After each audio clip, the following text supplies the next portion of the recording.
This is a station identification moment. You're listening to CPR Worldwide Media, a division of CPR Media Network, coming to you live right across the planet. Check out our website at www.cprworldwidemedia.com and our Facebook page at facebook.com/CPR Worldwide Media. This is CPR Media Network, coming to you live from the USA. Well, looky here, a new listener. Hey, this ain't your little sister's radio station. Dad, Katy Perry is coming to town. Can we get tickets, please? Tickets? Sure, how many? Well, there's Hannah and Maddie and Jen and Sarah and Sarah. Whoa, hold on. Here it comes. We can't forget about your older sister. Thank you. Seriously? What? I get 2 times the thank you points on each ticket. Can I come? Yeah. The Citi Thank You Preferred Card. Now earn 2 times the points on entertainment and dining out with no annual fee. To apply, go to citi.com/thankyoucards.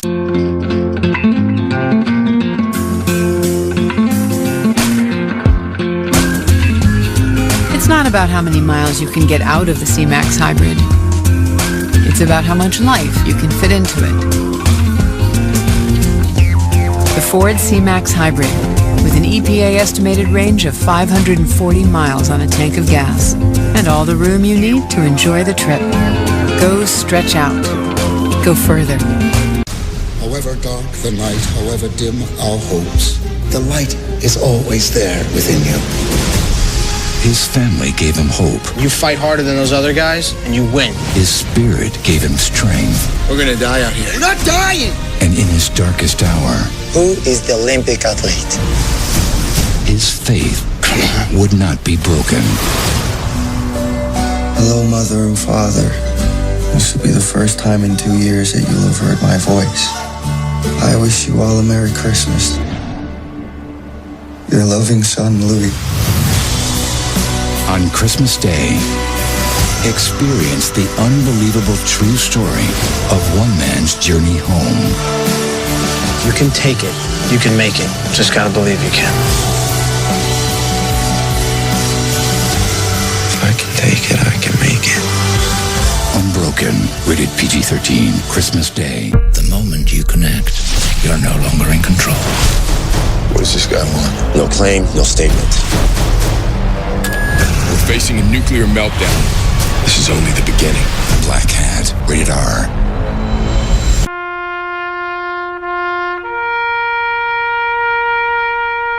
Read something recently worth thinking about.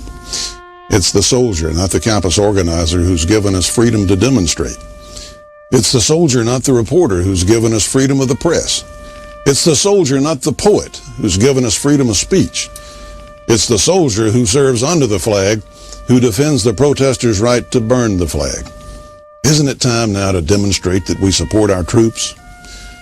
Were it not for the brave, there'd be no land of the free. Fred Thompson's message was brought to you by citizensunited.org.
Said goodbye to the family, said goodbye to the friends.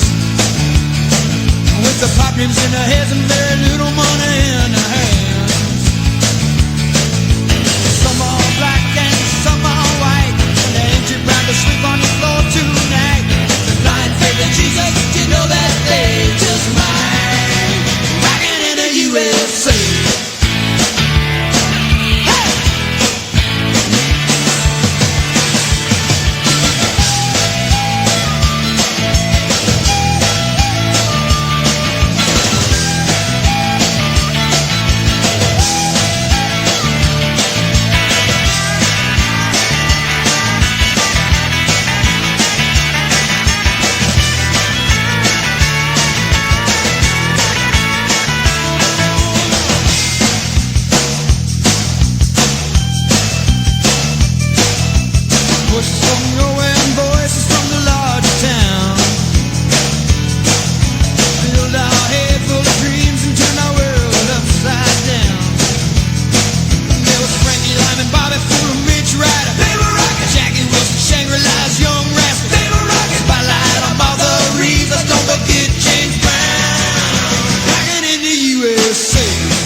We are living in times where there is an assault on sanity.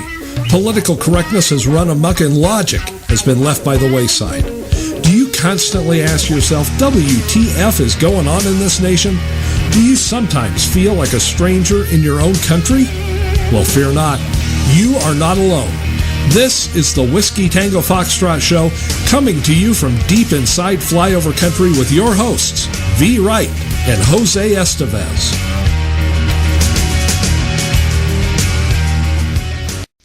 Welcome, everybody. It's WTF, and I am V. Wright. And I am Jose Estevez. Folks, welcome to the show. We are coming to you live. We are unrehearsed, unscripted, and unpolitically correct. PG-13, but never PC. This is the Whiskey Tango Foxtrot radio show. Hi, V. Well, hello, senor. How are you this evening? I'm doing pretty well. I had my good pre-show prep, and I'm ready to do it. Amen to that. Hello. Somebody's on top of stuff. I'm trying. Glad somebody is. You know, if you can just be one step ahead most of the time, then you're doing good. It's when you get behind, and start getting run over, and then it turns bad. So. Well, if you're one step ahead of me, you're doing real good. Well, I didn't say ahead of you necessarily. That's pretty difficult to do. I will say that. But anyway. Yes, but we digress. Well, right, we digress. Guys, I'd like to take this opportunity to remind you can listen to us at thewtfradioshow.com. Just click on the yellow banner and you can hear us.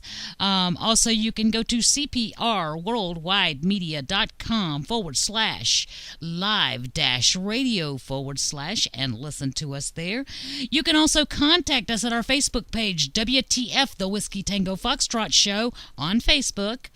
And if you'd like to shoot us an email, you can do that at WTF@CPRWorldwideMedia.com. In addition, I want to let you guys know if you want to call in, give us your opinion, give us your comments, or ask us a question, do so at 313-462-0068. We definitely encourage it. Senor, yes, we do. Yes, ma'am. What's going on in the world today? Well, we don't have enough time to talk about all that, so we got to pick and choose.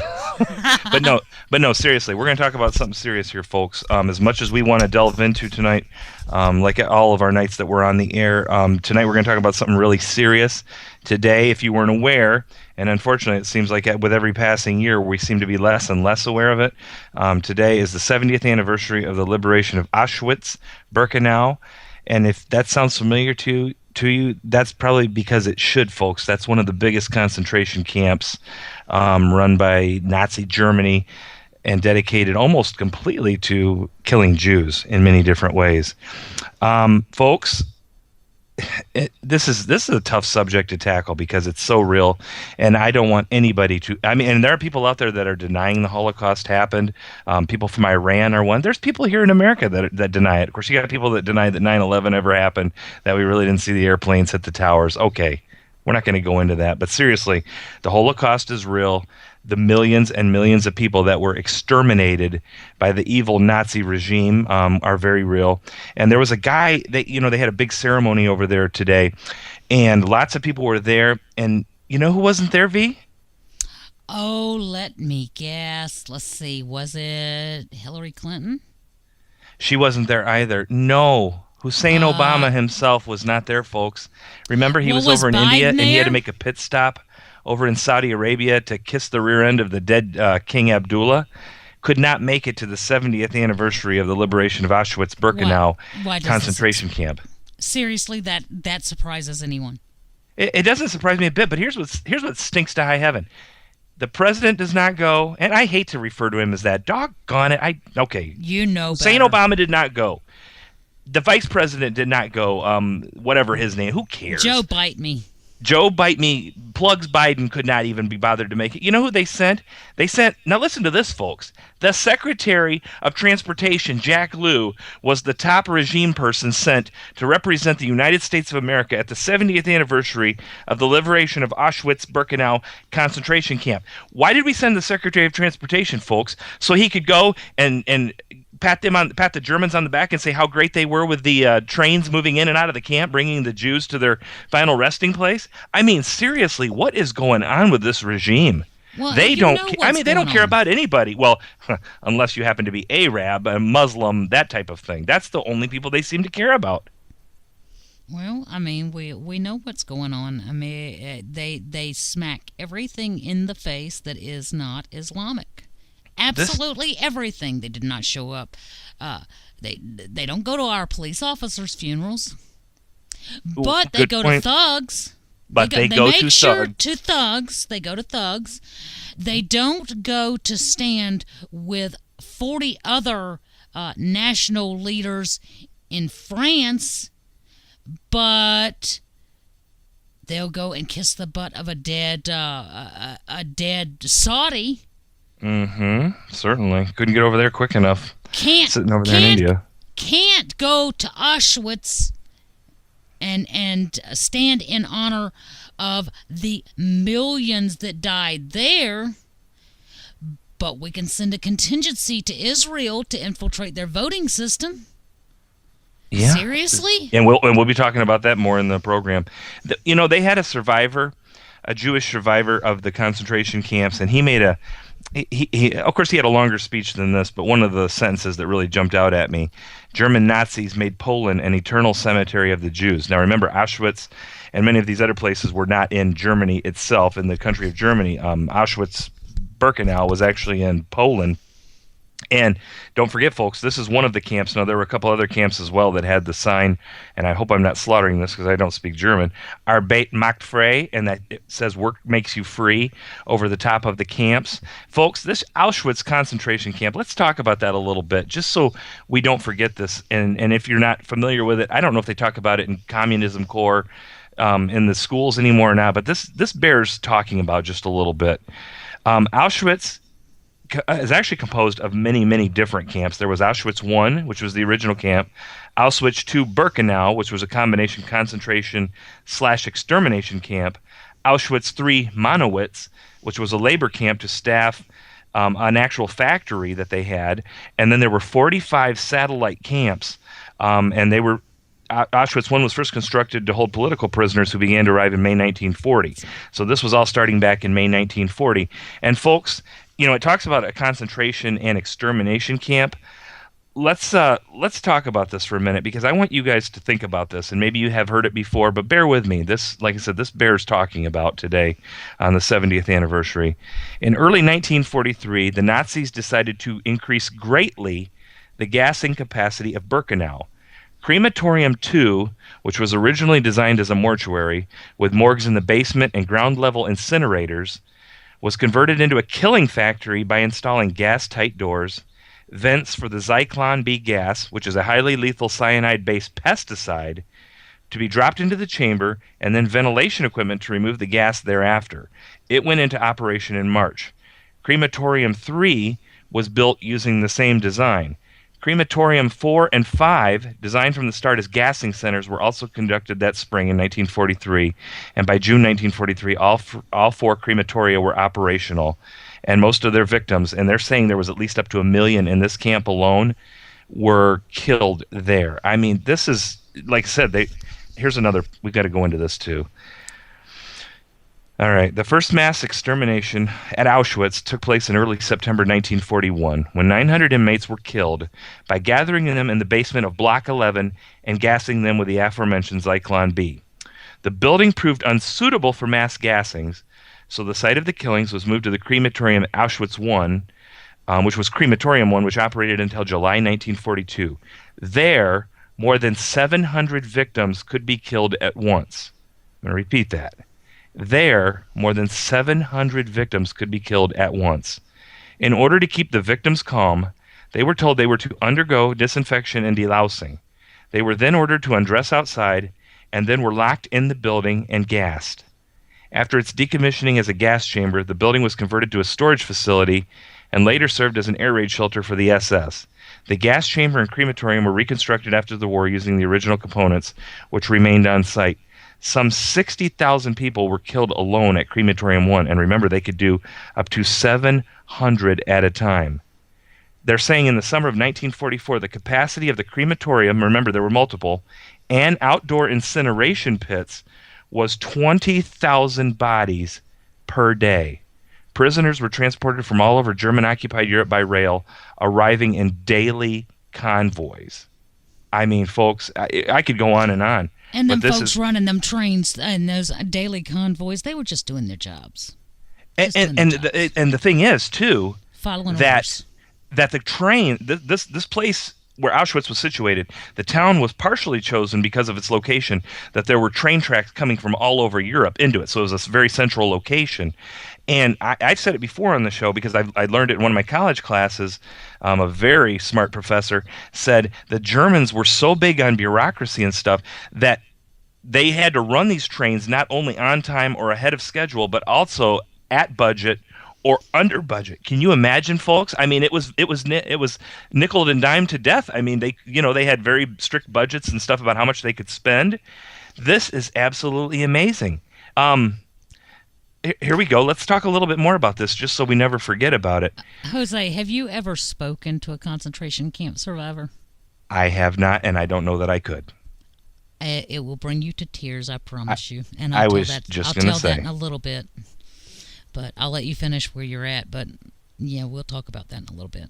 Okay, well, yeah, prisoners were transported from all over German-occupied Europe by rail, arriving in daily convoys. By July 1942, the SS were conducting selections. Incoming Jews were segregated. Those deemed able to work were sent to the right and admitted into the camp. And those deemed unfit for labor were sent to the left and immediately gassed. The group selected to die, about 3/4 of the total, included almost all children, women with small children, all the elderly, and all those who appeared on brief and superficial inspection by an SS doctor not to be completely fit. After the selection process was complete, those too ill or too young to walk to the crematoria were transported there on trucks or killed on the spot with a bullet to the head. The belongings of the arrivals were seized by the SS and sorted in an area of the camp called Canada, so called because Canada was seen as a land of plenty. Many of the SS at the camp enriched themselves by pilfering the confiscated property. SS officers told the victims they were to take a shower and undergo delousing, and like we said, the victims undressed in an outer chamber and walked into the gas chamber, which was disguised as a shower facility. Some were even handed soap and a towel. The Zyklon B was delivered by an ambulance to the crematoria by a special SS bureau known as the Hygienic Institute. The actual delivery of the gas to the victims was always handled by the SS on the order of the supervising SS doctor. After the doors were shut, SS men dumped in the Zyklon B pellets through vents in the roof or holes in the side of the chamber. The victims were all dead within 20 minutes. Despite the thick concrete walls, screaming and moaning from within could be heard outside.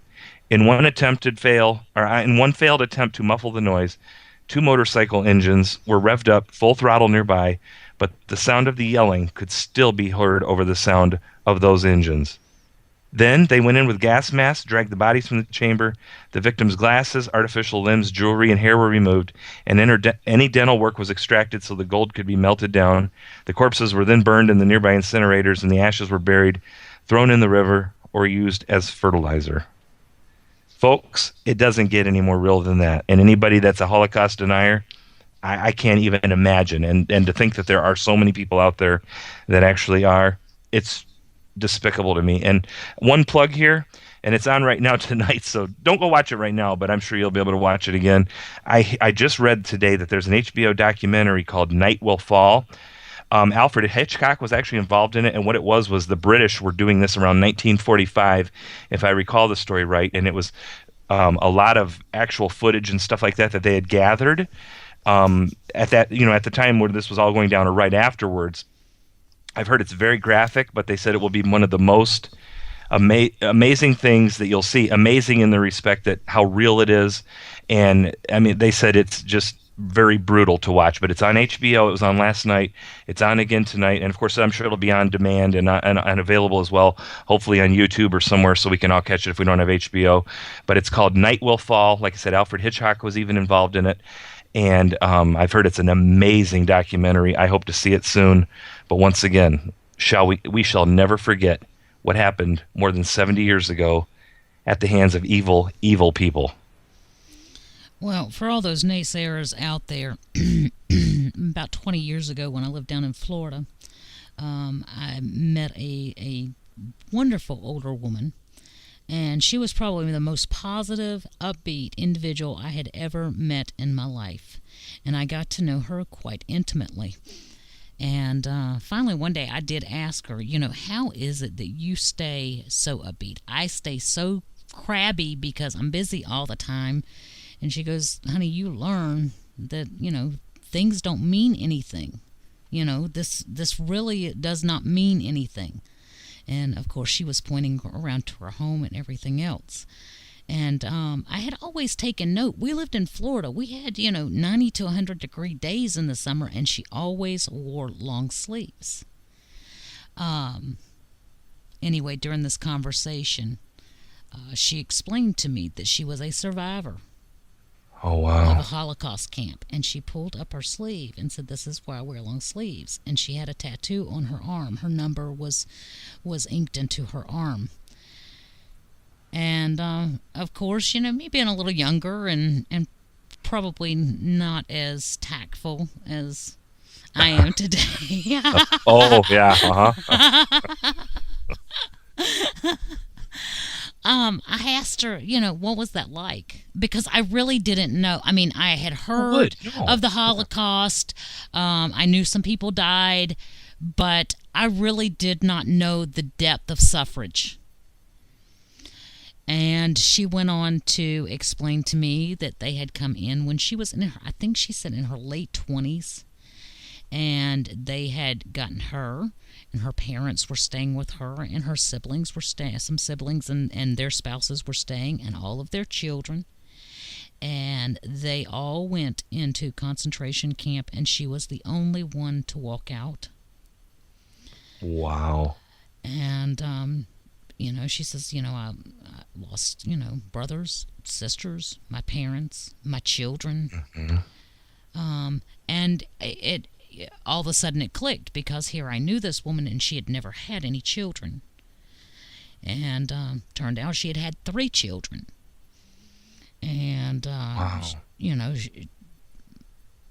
She went to fight for her youngest child. She told me the story of that, who was 3 years old at the time. Oh, my. And they snatched the child and held a gun to its head and shot it in front of her for fighting. My God. She watched, her family members go into gas camps or be taken out and lined up along a pit and exterminated, shot in the back of the head. V, how did she survive? Did she tell you? Are you getting to that? Did she tell you that? How was she able to survive? She says she does not know. She does not know. Okay. But I will tell you this. The woman was 5'11". And when I knew her, she probably weighed, no, this was before she passed, she weighed about $180, $190. She said the day she walked out, she weighed 72 pounds. Oh, my word. Oh. Wow. She weighed 72 pounds. She said she does not know how she made it out, because she really did not think she had that much longer to be there anyway. And happy to be alive, I'm sure. That's why she was always upbeat. And Can you imagine? I was just thinking, if I would have been that way, and I told her that. I said, if I'd have been through some of the things that you've been through, I don't know that I would not be an angry, bitter individual. Right. I mean, I can't imagine losing one of my children and the pure rage and contempt and in truth, hate that would fill me at losing those that I love at the hands of something so evil. Mm-hmm. And then carrying that with me and trying to forget it. And I don't think she ever, obviously she never forgot it. No. But I don't know how you get over that and say, life is good. Right. Yeah, you talk about, post-traumatic stress disorder, and we're huge fans of the military here and what they go through. I mean, can you imagine having, that's probably more than some military people have ever been faced with, in all their time in the service and stuff like that, even if they were in wartime. I mean, it being in those camps. And folks, you can say what you want, and we don't need to make it a religious discussion, but I'm telling you what, there is evil in the world. The devil is real. He's out there. There is evil in the world. How else can you explain that sort of thing that we just read, a brief synopsis of some of the things that were going on in one of the big concentration/extermination camps. Evil is real. It is out there. And folks, if it happened once, it can happen again. It can happen again. I mean, compare it, and I'm not going to compare it to, but I mean, we could talk about the abortion topic and how many babies have been killed legally since 1973 here in the United States. You can talk about how many were killed in Soviet Russia right after World War II, during World War II, after World War II, and throughout the Cold War and stuff. I mean, you can just go on and on and on about how many people have been brutally taken out of this world and lost their lives. I mean, over and over. But this whole Holocaust thing could happen. I mean, it's very possible to happen again. It's happening now. We have Christian genocide worldwide at the hands of Islamics, and everybody is patting them on the back and pacifying them. Yeah, nobody will say a doggone thing about how many Christians are being slaughtered every single day throughout the world at the hands of the Islamo-fascists. You're exactly right. And Boko Haram just took over a city of over 100,000 in Nigeria. Nobody's saying a word. No one is saying nothing. A word. The only people complaining are people like us, people like you and I, people like our listeners. We're the only ones complaining. Right. It is really sad. I mean, when she would discuss, how they would come in and just walk through. I guess they lived in basic dorms in just pure squalor, from what I understand. Mm-hmm. It was just like a random picking and choosing. Your time to take a shower. Of course, everybody knew that anybody that went to the shower didn't come back, and if you fought back, they just shot you right there. Right. Evil, evil, evil. Folks, we got to take our first break. Let's not ever forget about this. Like I said, we spent the first half hour on the 70th anniversary of the liberation of Auschwitz-Birkenau concentration/extermination camp in Poland. A somber day, definitely, and we're not going to. That's one of the things that we'll never forget about here on the show. And we will be back after the break. But first of all, if you want to call us after we get back, don't forget 313-462-0068 will get you live on the show with us, and you can talk about whatever you'd like to talk about. And don't worry, there's no such thing as a stupid question, so go ahead and call in and ask your stupid questions if you have a question for us. Hey, we Just might have teasing. stupid answers. I was gonna say, just teasing. We know almost everything, but not quite everything. I think we're at like 99.5 or something like that. And if you want to discuss not only this topic, but any topic. Oh, yeah, any topic. 313-462-0068. We'll be back in a moment, folks. This is a station identification moment. You're listening to CPR Worldwide Media, a division of CPR Media Network, coming to you live right across the planet. Check out our website at www.cprworldwidemedia.com and our Facebook page at facebook.com/CPR Worldwide Media. This is CPR Media Network, coming to you live from the USA. Well, looky here, a new listener. Hey, this ain't your little sister's radio station. Over the next 40 years, the United States population is going to grow by over 90 million people, and almost all that growth is going to be in cities. What's the healthiest and best way for them to grow so that they really become cauldrons of prosperity and cities of opportunity? What we have found is that if that family is moved into safe, green, affordable housing, places that have access to great school systems, access to jobs, and multiple transportation modes, then the neighborhood begins to thrive and really, really take off. The oxygen of community redevelopment is financing. And all this rebuilding that happened could not have happened without organizations like Citi. One of the things that we really try to do is to collaborate with people like Jonathan Rose, who are really like-minded and really can also provide innovative solutions to social issues. And Citi has formed a partnership with our company so that we can take all the lessons from the revitalization of urban America to other cities. So we're now working in Chicago and in Washington, D.C., in Newark. It's branching off of Jonathan's expertise and the fact that he has done so many wonderful affordable housing projects, new development and rehabilitation work. And so we were really seeing that there was a need for his skill in areas even outside of New York. It's amazing how important safe, affordable housing is to the future of our society. You meet new people, they want to know what you do. And when you tell them your job is to invest in things like low-income housing and schools and healthcare, they're shocked and they're so surprised that a job like this exists in finance. They always say that they had no idea, and then they want to know how they can get a job like that.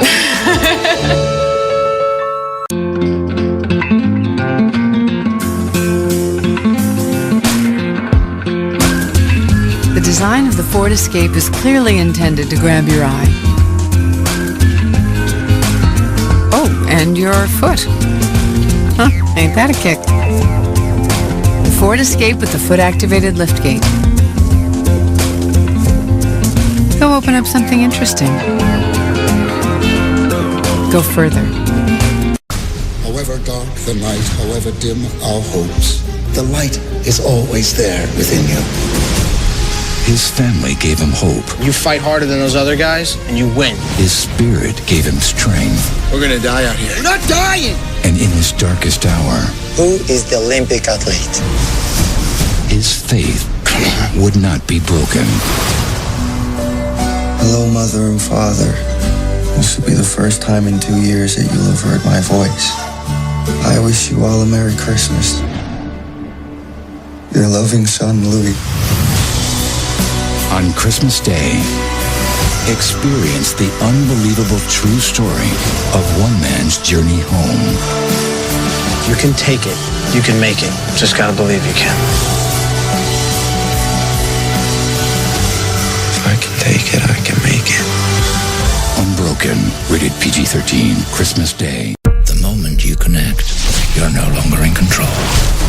What does this guy want? No claim, no statement. We're facing a nuclear meltdown. This is only the beginning. Black Hat, rated R.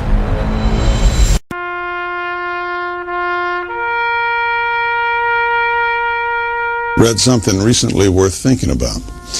It's the soldier, not the campus organizer, who's given us freedom to demonstrate. It's the soldier, not the reporter, who's given us freedom of the press. It's the soldier, not the poet, who's given us freedom of speech. It's the soldier who serves under the flag, who defends the protesters' right to burn the flag. Isn't it time now to demonstrate that we support our troops? Were it not for the brave, there'd be no land of the free.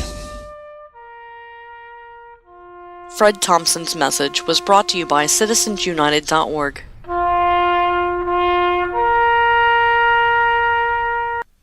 Welcome back, everybody. It's WTF, and I am V. Wright. And I am Jose Estevez. Welcome back, folks. Bottom of the first hour, and we are having fun. Hopefully you are as well. Thanks for joining us. We just love doing it. If this is your first time, we hope you'll come back and tell your friends about us. That's the best thing you can do. We are live Monday through Thursday, 7 p.m. to 9 p.m. Tomorrow night is a fun night. V and I especially enjoy it. It's called What the F Wednesday. And that's where we take all these stories that are just floating out there. You won't hear about them in the mainstream media. We pick all these stories that are just make you shake your head. And if you're like V and I, you're saying what? You're saying WTF to yourself multiple times a day, and it just seems like some days are worse than others, but at least it happens every day. So we pick some of those news stories out that we find fascinating, that give us a little chuckle while we're pulling our hair out, and we bring them to you, and then we talk a little bit about them, and you're able to call as well. So that happens tomorrow night, and we have guests interspersed throughout the week and stuff like that hopefully you find interesting. But if you're just joining us tonight for the first time, welcome to the show. We hope you'll enjoy it and stick with us. Not only will you stick with us, but if you like the show, let everybody know. Yeah, share, don't be shy. Tweet it. Even those people of you that are out on Twitter, tweets or twits or whatever. I call it the 21st Century CB Radio. But you know what? Go ahead and tweet it and let people know to listen in. We appreciate it. I probably just alienated a few people, but well. Nah, they understand. They understand. Yeah, they just consider the source. Is that what you're saying? Well, we already told them there's no stupid question because we might have stupid answers. It's kind of self-explanatory. Right. We don't claim to be experts on everything, but like I said, about 99.5% of the time we are. Once again, just pulling that number right out of somewhere. Oh, goodness. Anyway, we love having you guys. I want to give a shout out to my peeps, my young peeps at Princeton University and at colleges nationwide. We appreciate the youth that listen to our show. You guys are a big reason that we do what we do. And, you know, if you guys like our show, please get with your fellow students and your friends, even if they're not college students, and have them tune in. Maybe they'll learn something. Maybe they'll have a change of thought, a change of opinion. Maybe we will get them on the right side. Just saying. You know, I compiled a list of all the quote-unquote potential presidential election runners for the 2016 that have already kind of maybe sort of put their hat in the ring. And I was going through the list about all of the things, you know, that would justify them not running. Well, I agree with Donald Trump in that Mitt Romney has run 2 election campaigns.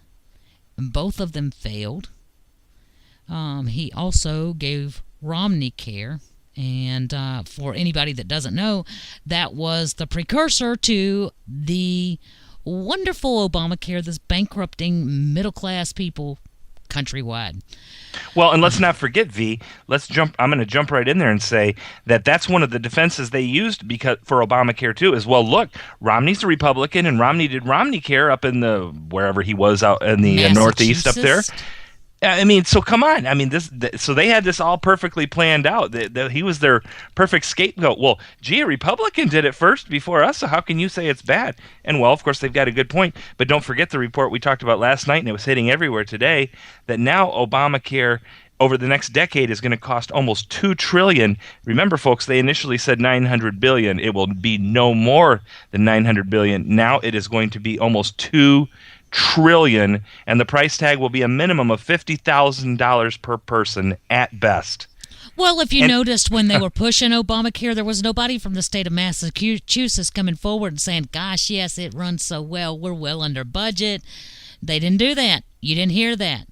Right. What you did get every now and again was little snippets of, we are trying to adjust it, and we're raising taxes, and, you know, these were the things that we saw. So we knew it was going to be a disaster because Romney Care was a disaster in Massachusetts. It still is a disaster in Massachusetts. The citizens of the state will tell you that it is a disaster. It's a financially burdensome system that is nothing more than an attempt to get everybody in government-controlled environment in one form or another. Right. Then we've got the Democrat Jeb Bush. True. Who is pro-invaders and pro the disaster called Common Core. Mm-hmm. Communist Core, you're correct.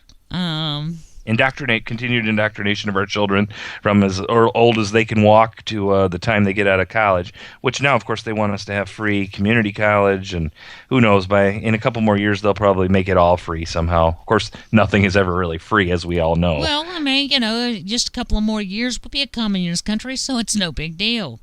If we can't get people to get off their butts and vote for somebody who is anti-establishment, anti-RNC, that actually believes in the Constitution, the Bill of Rights, and the foundation of this country, and being a good steward to its citizens, because that's what they're supposed to be.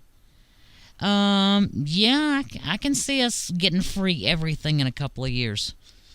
Yeah, but that's going to come with a price too, folks. Trust me. Everything free comes with a price, and if you want to get things you'll free work- from your federal government, you'll work expect that you're hard going for to be that giving free. something over. Yeah, you'll work hard for that free. Mm-hmm. Then you expect got some of your freedoms that you enjoy now you will not have any longer. Well, exactly. Then you got Mike Huckabee, who defends illegals and their in-state tuition, along with all the other compassionate causes.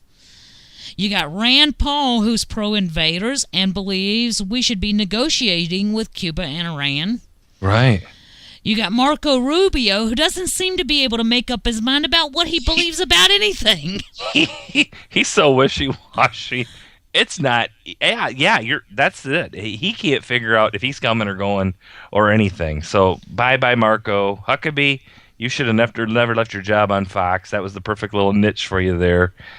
Yeah. Who else? I mean, who else? Well, you got Chris Christie. He's done more to appease Democrats, including, but not limited to assisting in the destruction of Romney's presidential bid, all in the name of personal popularity with the left. I'm just listening. I'm just laughing at Christie because I could say a whole lot of things, but I guess I'll just say that I think we might have a listener out there in New Jersey.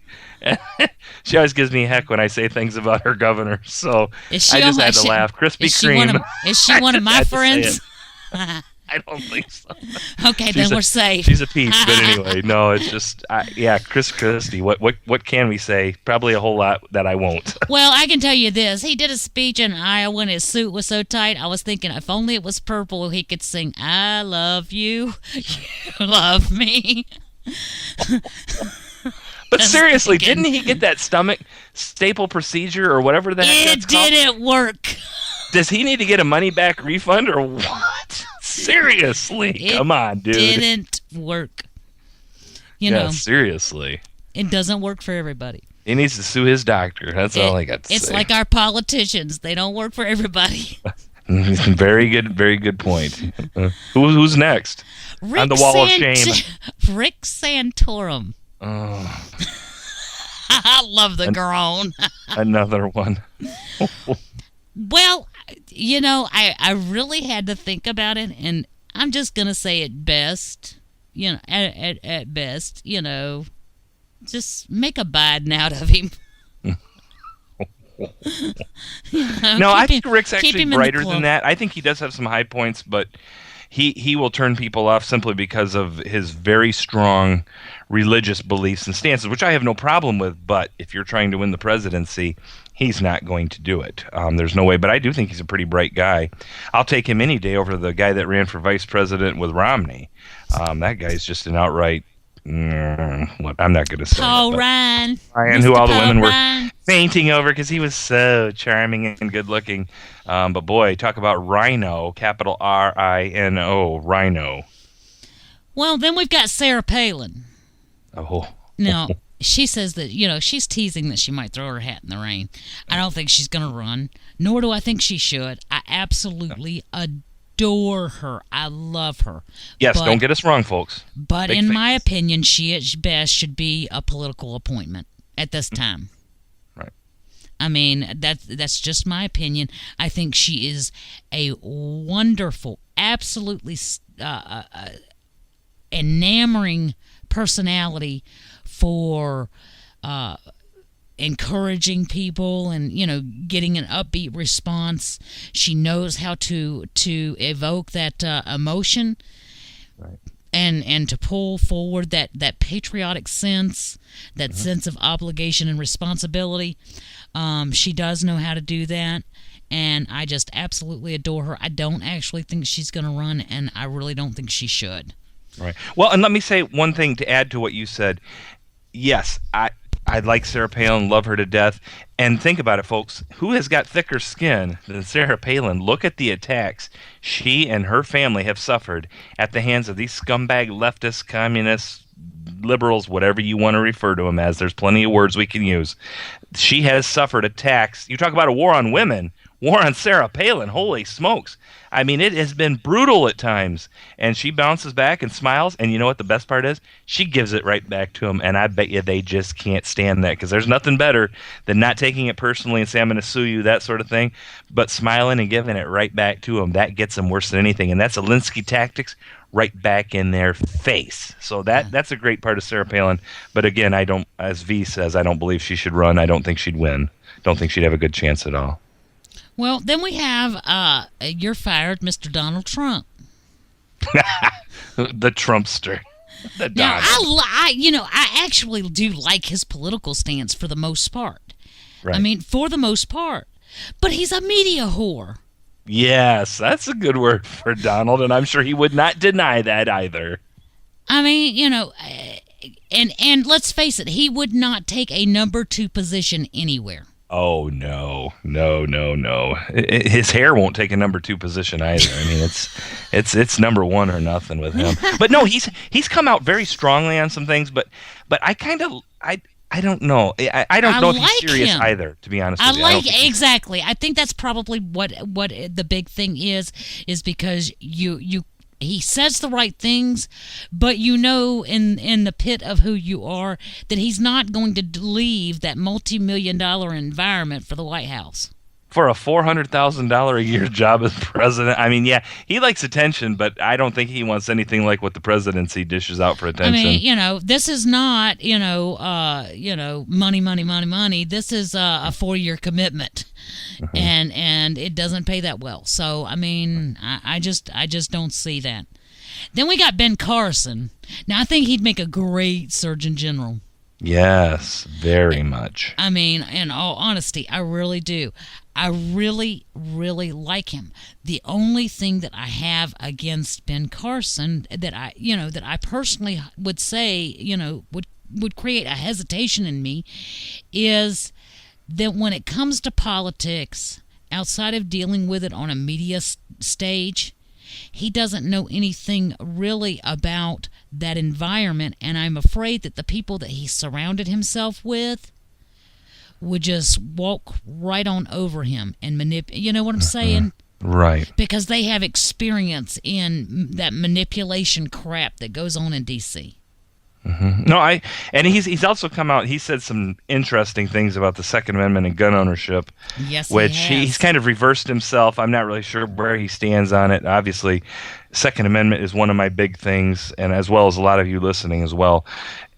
So I don't know. I mean, I don't know that would be a total disqualifier, but I do think a cabinet position, such as V said, Surgeon General, something like that, excellent. I think he would be a catch, and very articulate, well-spoken man, very bright. Of course, he's a surgeon, and he's got mad skills doing that. And he's self-made. Right, and from very humble beginnings. So, I mean, I'd love to see him somewhere in a cabinet. I think he would be an absolute great addition and a bonus for anyone that took him in on that. So, well, I agree with that. Then we've got former U.S. Ambassador John Bolton. The only thing I will say about this is Obama wanted him. Right. And, before, like during the Bush years, I really liked him, but I don't know. I'm seeing a different side of him, and no, not interested. No thanks. All right. What about former head of HP, Carly Fiorina? Well, we talked about her last night. I mean, this is a first of all, you got a woman, so right away the war on women that shuts them up on that. And like I said, she's coming from the private sector where they make money. No, is she the one that came from eBay or not? Am I getting confused? No, she here? came from Hewlett Packard, but okay, I wasn't sure if she had come from eBay to Hewlett Packard or not, but maybe I'm getting confused here. The only thing I've got against in order to hesitate for her is that she was unable to secure a Senate seat in her own district. Oh, yeah, well, So, I mean, I think there's little to no chance of her making it on a national stage. Right. Well, and folks, say what you want. Wish in one hand, spit in the other. We're going to have somebody that can run and has a doggone good chance of winning no matter who they run on the other side. Will it be Hillary? Will it be Pocahontas herself? Who will it be? We don't know. I'm sure it won't be Biden. I don't think he has a chance to secure the nomination, but regardless, we're going to have someone that can win. Well, this is how far I've gotten the list, and that leaves with a potential run of 3. In my opinion, I could discard every single one that we've discussed thus far. Okay. I really could, because the 3 potentials left are Scott Walker, Yes. Ted Cruz and Rick Perry. And Rick Perry may not make it because they won't drop the indictment against him. So, right, yeah, they're really playing some dirty pool down there in Texas with that whole thing. But boy, I'll tell you, we've talked. We've been talking Scott about Walker Walker and for Ted quite a while. Cruz are good, and Scott Walker is gaining media buzz, and he is gaining momentum. So, I mean, in my opinion, that's my ever so humble opinion, is that those are the only three that I can see that are currently being discussed or currently shown any interest that I cannot immediately find a valid reason to just walk away. Good point. Well, and we've said since almost the beginning of the show when we were talking about Walker, and that, I mean, since the inception of the show, folks, last October, Walker has some definite pluses to him. He's kind of got that everyman quality to him, and two benefits for me are he is not an attorney, and I have said over and over on this show that we have way too many attorneys in the federal government at all levels of the federal government, and also he doesn't even have a college education, which to me, I'm going to be honest with you folks, in these days if everybody's got to get a bachelor's, a couple master's degrees, but yet have no work experience, this man has work experience, folks. He has experience managing a state. The gentleman you have currently that is I don't want to call him president of the United States, but that's what he is. Hussein Obama has never even so much as run a lemonade stand, folks. So who would you rather have? Someone that's got some, has some chops under his belt as a governor of a very blue state, and he's won 3 elections now because one of them was they were trying to get him out. They were trying to oust him, and they spent a lot of money, time, and effort to get him out, and he still won re-election. So, I'm telling you, folks, he's got some possibilities. I guess we'll have to listen to him a lot more and see what he has to say and where he stands on a lot of different topics. And we still have time, so that's good. Can you imagine this ticket? Scott Walker, Ted Cruz. Oh, wow. Yeah, but who's going to run? Who's going to be the top dog? Who's going to run for president? Let Scott Walker and let Ted Cruz be his VP. Honestly. I mean, and it's not a slight to Ted Cruz. It would, in my opinion, secure it up for the next 16 years. Oh, I see what you're thinking. Yeah, you're thinking that long term. 8 years Walker, and then maybe Cruz comes into his own, can do some good stuff as VP. Walk it through the next 16 years. Guys, that's what we need to do.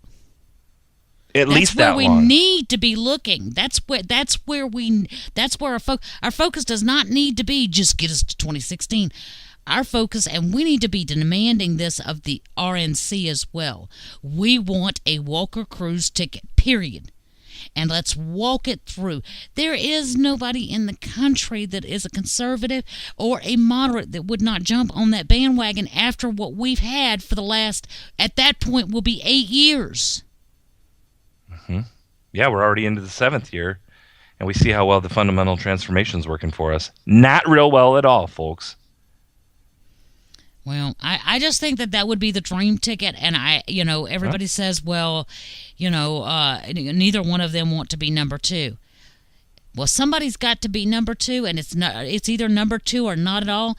And if you look down the road, if you support this one going in for 8, that one will support you into going in for 8, and we've locked it up for the next 16.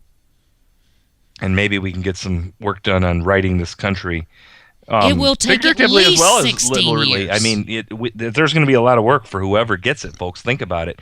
Because a lot of the things that have been set up in the last 7 years and continue to happen are set up so that the next person coming in is going to have one heck of a time because, especially with Obamacare, it gets much worse a couple more years into the future, and they've got this. So every year, more things phase in, and it gets worse and worse and worse, and people are going to be more and more unhappy with it.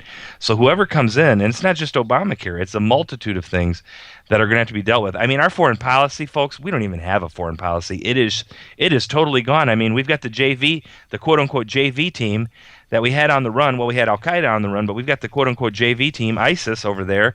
And, I mean, they're just chewing up the Middle East, working on their goal of caliphate, which, seems to be facilitated right from the head guy in the White House and everybody in his regime. Our foreign policy is an absolute disaster. And in the next hour, we'll talk a little bit with what's going on with Israel and how we're treating them you wouldn't treat a redheaded stepchild like that. I mean, holy smokes. This is pitiful, pathetic what they're doing. The regime we've got now is rushing us headlong into one of two things. Either we are going to have a massive World War III that will be initiated by Israel because they are going to tire of being pounded on, or self-defense. That's right. Or this nation becomes totally under Islamic and Sharia law. I mean, that's the two choices if it continues on the path that it is. And I really do believe that this regime is pushing us headlong in that direction. Yeah, you're right. It's not good, folks. If you open your eyes and look at what actually is going on in the world and stop denying that the Islamists could possibly take over, they could, folks. They're setting it all up and they're playing that victim card more and more every day. Why do you think that China and Russia says, no, you're not allowed here. No, you will not practice your religion here. Right. No, you will not. We will not tolerate it. Right. And they are very forthcoming in saying it. It is a damaging minority. They will not tolerate it because it is damaging. And true enough, you go to China and they don't even want you to carry your Bible. Okay, true enough, I get that. Russia doesn't have that problem, but Russia doesn't want the animals. That's true. Mm-hmm. Hey, I want to say something real quick, V, before we hit the top of the hour and go to break. And going with the top story that we had today about the 70th anniversary of the liberation of the Auschwitz camp in Poland. Actually, Hussein Obama did release a statement about it. It wasn't much to talk about, really. Of course, that was about all they could do. They sent the Secretary of Transportation over there. Nobody else could be bothered to go. But Vladimir Putin, president of Russia, on Tuesday, today, slammed what he called attempts to rewrite history as he presided over a politically sensitive ceremony marking the 70th anniversary of the liberation of Auschwitz by Soviet troops. Quoting, "Any attempts to hush up these events, distort, or rewrite history are unacceptable and immoral," end quote, Putin said at a Jewish museum in Moscow. And he is conspicuously staying away from the main events in Poland in a gesture laying bare sharp divisions with the West over the war in Ukraine. So, but I thought that was a really good statement for him to make. And he has, and like V said, between China and Russia, they have come out against the Muslims. They go right after them. They aren't going to have their stuff in their countries. They go after them very actively and with finality, shall we say. I mean, they take them to trial and they execute them.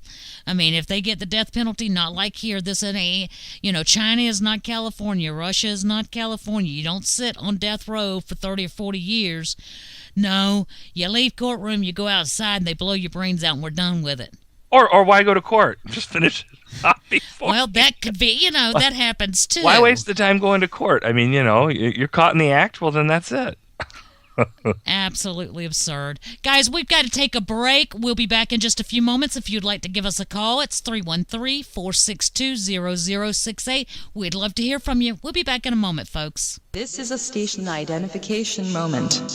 You're listening to CPR Worldwide Media, a division of CPR Media Network, coming to you live right across the planet. Check out our website at www.cprworldwidemedia.com and our Facebook page at facebook.com/CPR Worldwide Media. This is CPR Media Network, coming to you live from the USA. Well, looky here, a new listener. Hey, this ain't your little sister's radio station.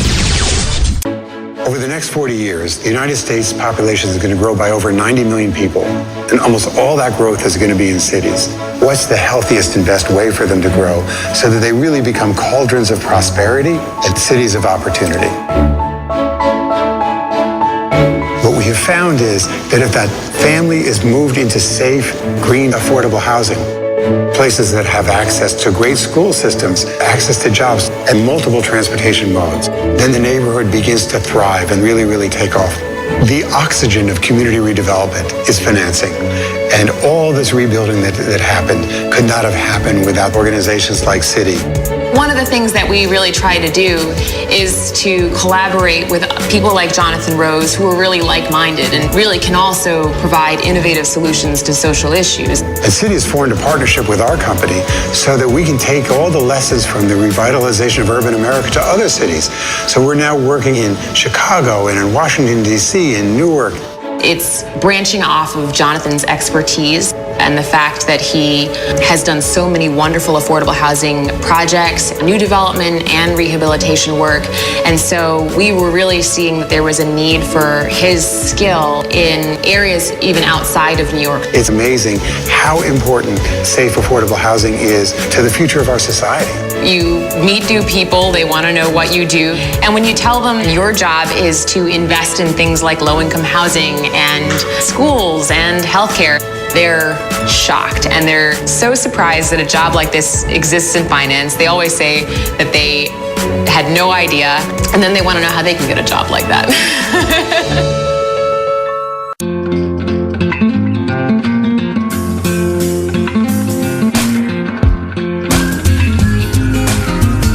The most amazing thing about the Ford Fusion isn't the way it looks. The most amazing thing is the way it sees.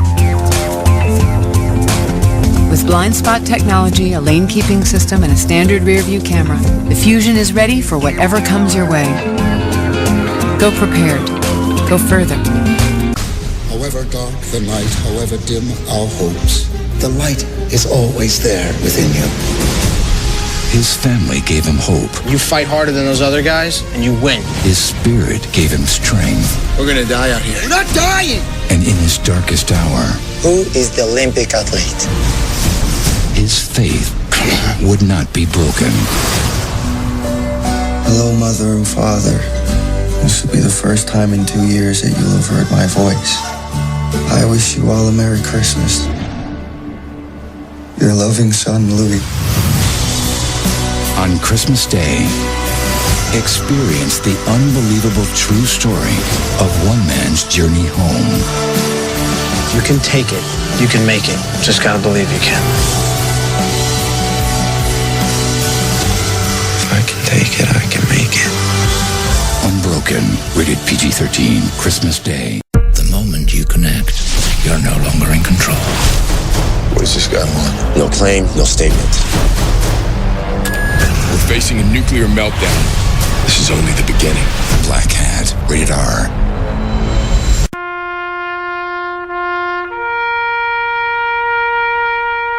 Read something recently worth thinking about. It's the soldier, not the campus organizer, who's given us freedom to demonstrate. It's the soldier, not the reporter, who's given us freedom of the press. It's the soldier, not the poet, who's given us freedom of speech. It's the soldier who serves under the flag, who defends the protesters' right to burn the flag. Isn't it time now to demonstrate that we support our troops? Were it not for the brave, there'd be no land of the free. Fred Thompson's message was brought to you by citizensunited.org.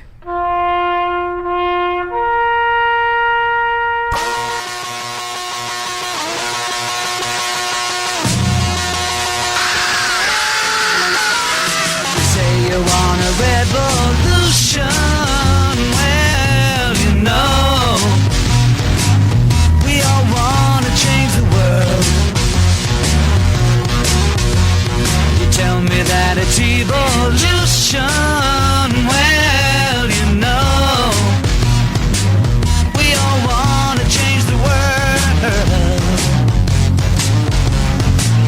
But when you talk about destruction, don't you know that you can count me out? You know it's gonna be alright. Alright. Alright.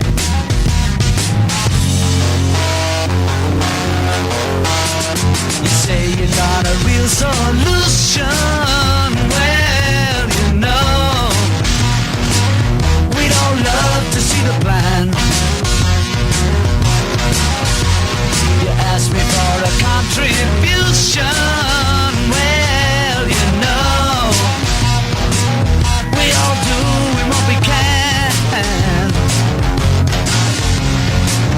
But if you want money for people with minds that hate, all I can tell you is, brother, you have to wait. Alright. Alright. Alright.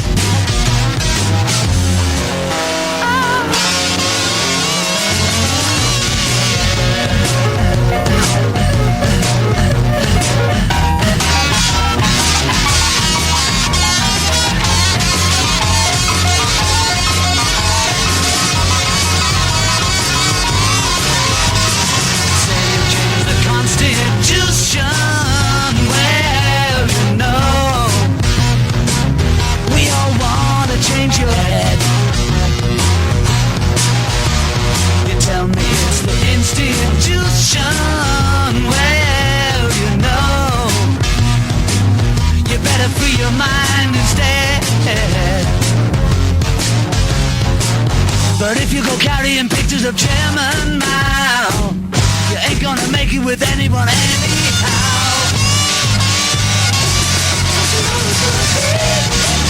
Alright. Alright. Alright.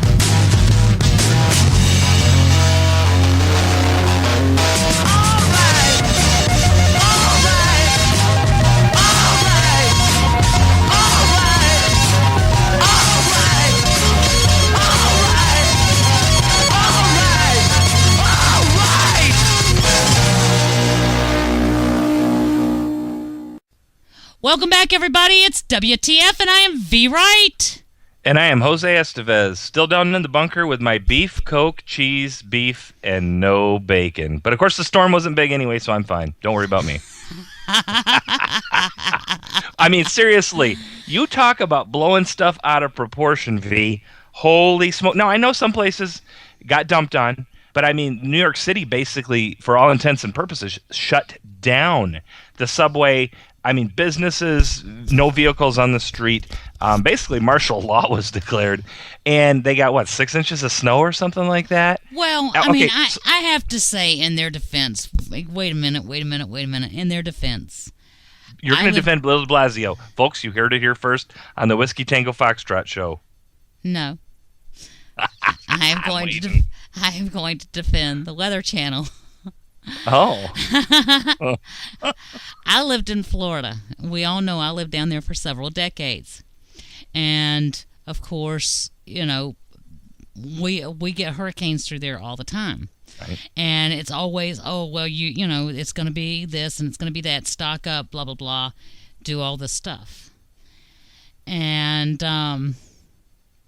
you know, after a while of all the warnings, you kind of dismiss them. Mm-hmm. And then you see something like Andrew come through. And folks, I lived on the Gulf side of the state, and I ended up with the cage to my lanai somewhere. I have no idea where. Somebody's moped in my pool. Half my roof torn off. You know, fortunately, I don't know how we didn't lose any windows, except that, you know, we had boarded them up. And no power for like 2 weeks, and we were on the Gulf side. So, you know, I mean, it's not an exact science. And the fact is, if you want to take your chances, just like those folks did in Katrina, all those people that died in Katrina took their chances with a Category 3. And I'll be honest with you. Had I been in Florida in a Category 3, I would have probably gone nowhere. I would have bunkered down. Mm-hmm. But all of those people lost their lives. Of course, when I lived in Florida, we might have been at sea level, but we weren't below it. So, I mean, right. You know, you've got to factor that in. But you never know what it's actually going to do. And, you know, that's probably the biggest upset with global warming and all of that, is they're sitting here projecting that we're going to have some terrible apocalyptic type events occur, and we haven't had any warming. So since we haven't had any warning, we've got these disastrous storms. What did those folks think in the 1900s when the snow came through? I spoke to a friend of mine who lives in Maine today. He's cleared his driveway twice. Him and his wife have gotten out there and cleared it twice today. 4-foot drifts is what he called it. And this was earlier in the day. And he said, just your usual Maine weather. I mean, right. They're not saying, but could it have been bad? Absolutely. If you'd added some moisture to that, power would have gone out all over the place. We had the same occurrence happen here in Georgia a few years ago. Bad storm came through, really messed up Atlanta, shut down everything. People were stranded on the road for a couple of days. I mean, it got nasty. The next year, a storm was threatened. They shut down school for 3 days, stopped traffic, everything else. Everybody's off the roads. Nobody's coming to get you for help, all of that stuff. And school was shut down. We didn't even get a snowflake. Right. Okay. Well, yeah. Good points. And I guess I'll agree with you. I will just say, but we've got these so-called experts with their fancy schmancy, super-duper computer models cannot accurately predict the weather within 24 hours. But they just happen to know that global warming, now we call it climate change, is going to screw us 50 to 100 years from now. Right. Exactly. I mean, there's no exact science. The Mother Nature is going to do what Mother Nature is going to do. Thank you. And, we're either going to roll with it or we're going to fall under the weight of it, and that's just the way it is. There are no guarantees in this life. I can walk out my door this evening after I get off this radio show and get run over by a car out in the street. There's nothing guaranteed. They are being ridiculous with the global warming crap.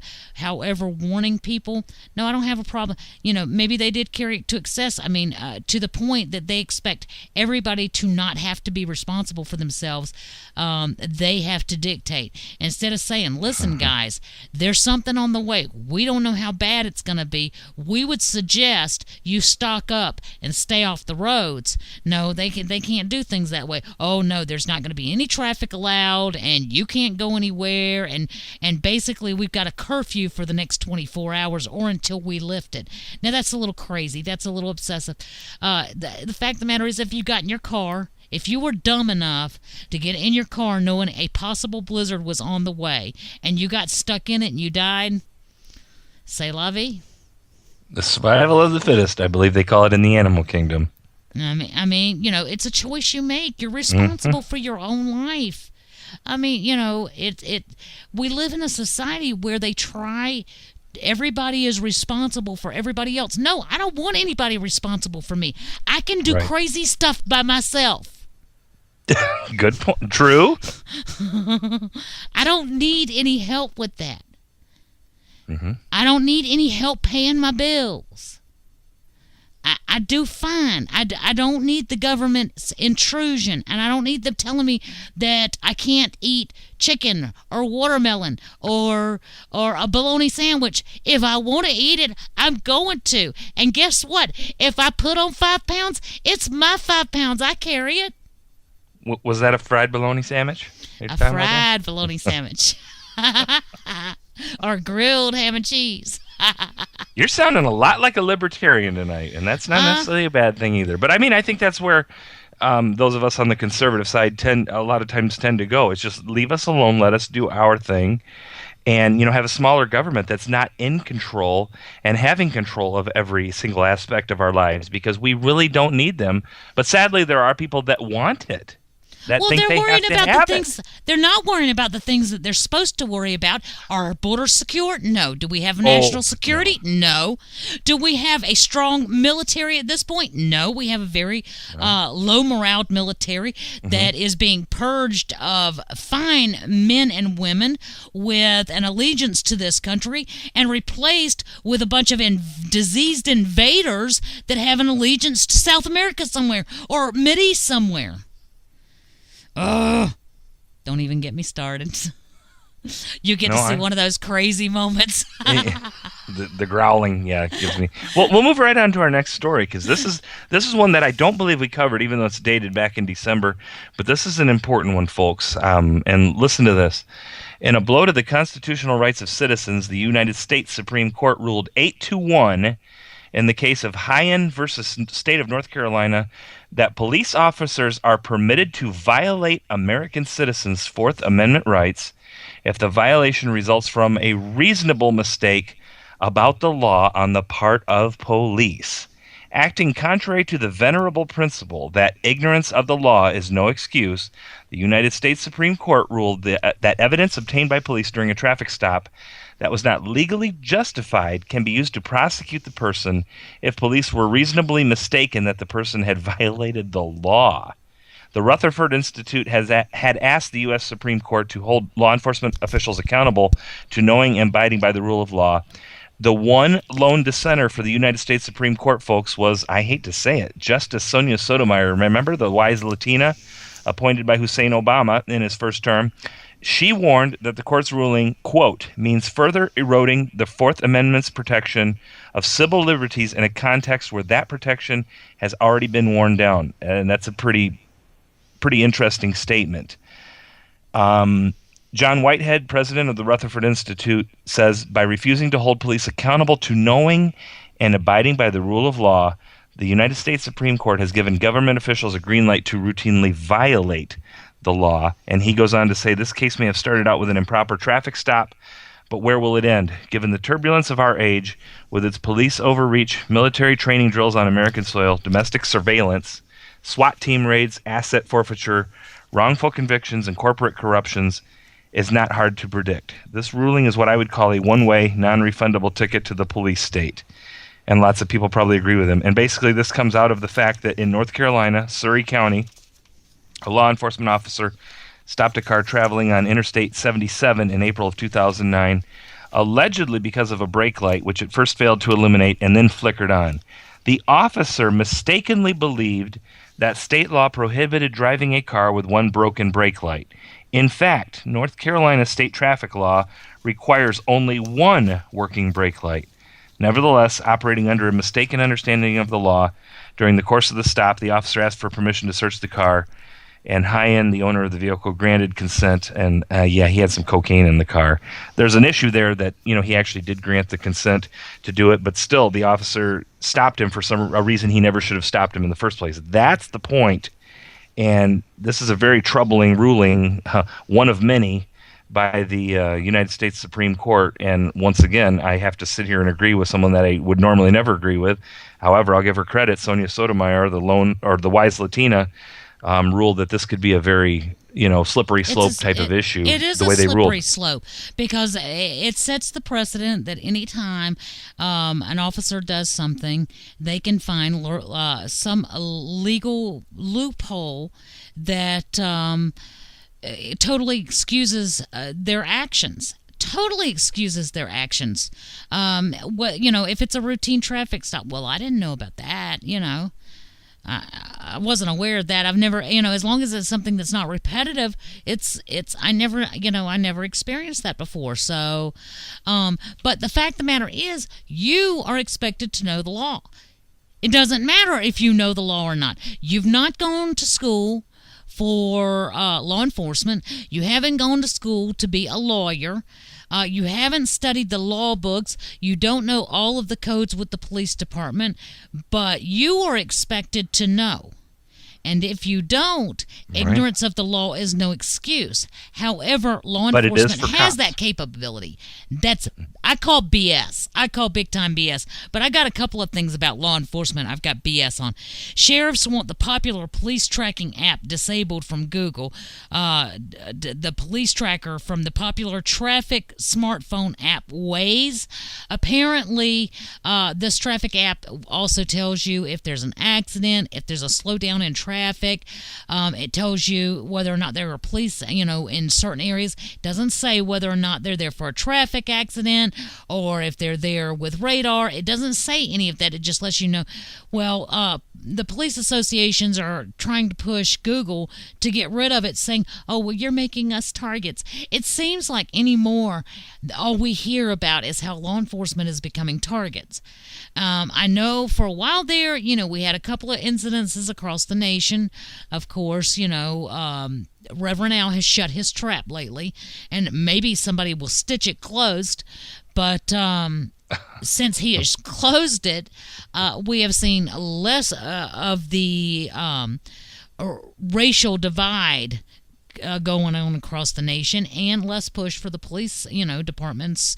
I think a big telling situation with that was when NYPD says, fine, we don't have to do our jobs then. Unless it's serious, we don't have to do it. Mm-hmm. We'll just show up and, we're police presence. That's all we are. We will be present while they break into that store over there and rob all that stuff. And we will be present over there while we sat there and watched them do that drug deal over there. And, as long as nobody's shooting at anybody, we'll just be present. And I applaud them. That is disturbing. And it set precedents, though, because then you started having people across this country stop and think, well, gosh, if something happens at my place, aren't I going to want them to come do something? Well, folks, I got news for you. If you don't die, they're not going to do an investigation. If you don't get robbed, they probably are not going to do any big investigation. Typically what occurs in those scenarios is they wait for that person to get caught doing something else. And if you're in fear of your life, I promise you they are under no obligation whatsoever to render aid to you if you're in fear of your life. Well, it's again a ruling by the Supreme Court that many people aren't aware of, that the police do not have a duty to protect you. Folks, you're better off taking care of yourself anyway. Think about response times. I don't care where you live. Think about response times. Folks, you've got Second Amendment rights. You need to use your Second Amendment rights. Get a handgun, get familiar with it, get familiar with the laws in your state, get your concealed weapons permit, and carry, and get proficient with that firearm, and take care of yourself and your own, folks. Once again, take personal responsibility. Don't rely on somebody else. In the words of Sarah Palin, I carry a gun because I can't carry it because a cup's too heavy. Well, that's it's a cliche, but it's good. It's very true. You're responsible for yourself, folks. Maybe if more people started getting that doggone mentality, then the country would be a little different. Maybe a little doggone bit better too if people started taking more responsibility. Like one of our chatters is saying, guns are great. Amen. Guns are great. Guns are great. Yeah. I have to start personally not going into gun stores anymore. I can't say anymore because then it might be used against me in a court of law, but I need to stay out of gun shops. That's all I know. Well, everybody knows like I have a grandson, and this past weekend he went to the park and he found a grip. Some child probably fallen off some child's toy or something that just got left behind at the park. And he brought it back and he says, Nana, can we build a gun with this? I said, darling, I don't know if we can. And he goes, but I want it to look just like that one. And he pointed to my 9mm. How old is he? He just turned 5 2 weeks ago. But see, that's the way, and here we go off on guns again and stuff, but that's the way to raise them and to have them understand how that a gun is a tool, but it can be a potentially very dangerous tool, but so for them to start understanding that at a young age, I think that's a great time for kids to start learning that. And maybe not safe operation, obviously they won't be shooting it yet, but once again, yeah. So we've got a chatter that just sent a message, and I've got to read this real quick here. Bear with me. Okay. Someone got a ticket, and once again, this is in North Carolina where that story came from, for one of my 2 brake lights being out 2 weeks ago. And according to this story, now you only have to have 1 working brake light in North Carolina. And the person is saying that she received a $300 fine plus court cost, and they searched the car found a Green Bay Packers flag, and gave me a ticket. Now, I don't think the ticket was for the Green Bay Packers flag, but she further says you have to know traffic laws to get a license in this state, and then further goes on to say was also carrying a stun gun and a .45, but those were no issue because they were legal. But she was fined for the taillight. And according to the story we just read, you only need to have one working taillight in the state of North Carolina. But once again, I'm no lawyer, but that was just something we just received online. But if you pass a police officer that doesn't know that law, doesn't know about the Supreme Court ruling or anything else, he can pull you over, just so you're aware. Just so you're aware. We have a caller on the line, and I suspect who this is. Okay. Caller, what is your name? Charlie. No, I don't. Hi, Charlie. How are you? I'm doing good. How are you? I'm doing fine. What's on your mind tonight? Well, I mean, I was thinking about the whole, Second Amendment thing, and also the fact of teaching our children as kids to learn about guns. And to me, that was always very important. I mean, my children are older now. The oldest one is 21 years old, and the youngest one is 18. But it was always very important to me to teach them about guns, gun safety, how to take them apart, how to shoot them, how to clean them, how to do everything about that. And I'm not a hunter. I've never killed a deer in my life, but I've always been a gun, not fanatic, but, just an enthusiast. Right. Yeah, enthusiasm, I guess, would be the right word. And I mean, even when I was a kid, my dad had guns in his room, and it was understood that we don't ever go up there and touch them. But I mean, he never taught me anything about them. It wasn't really until I got a little bit older that I got into it. But my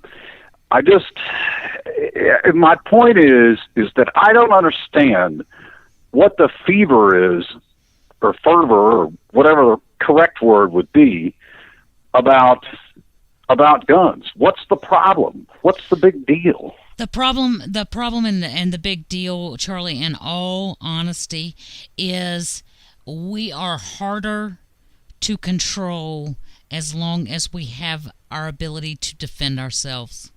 That is what the big deal is. I mean, that is the be-all, end-all of the whole situation. They will sit here and make it about everything in the world, but at the end of the day, it is all about their ability to control us. If we have weaponry, they fear us. If we don't have weaponry, we fear them. I mean, let's be honest. I absolutely get your point. And I've known that for many, many years. Well, and if they can take those away from us, then that gives them the ultimate control. And my entire view of this country is that, okay, we are the ones that are supposed to be controlling the government, not the other way around. That's bingo. And the reason why the framers put that in the Constitution is for this particular instance. Well, you're absolutely correct. You are absolutely correct. Charlie, I appreciate you calling in and giving us your experience. It was wonderful hearing from you, and I do hope that you call again soon. Absolutely. All right. Thank you for listening. Yes, thank you. All right, you guys have a good night. You too. You as well. All right, bye. Bye-bye. Well, with my grandson, I recently acquired a 50-pound pistol grip crossbow.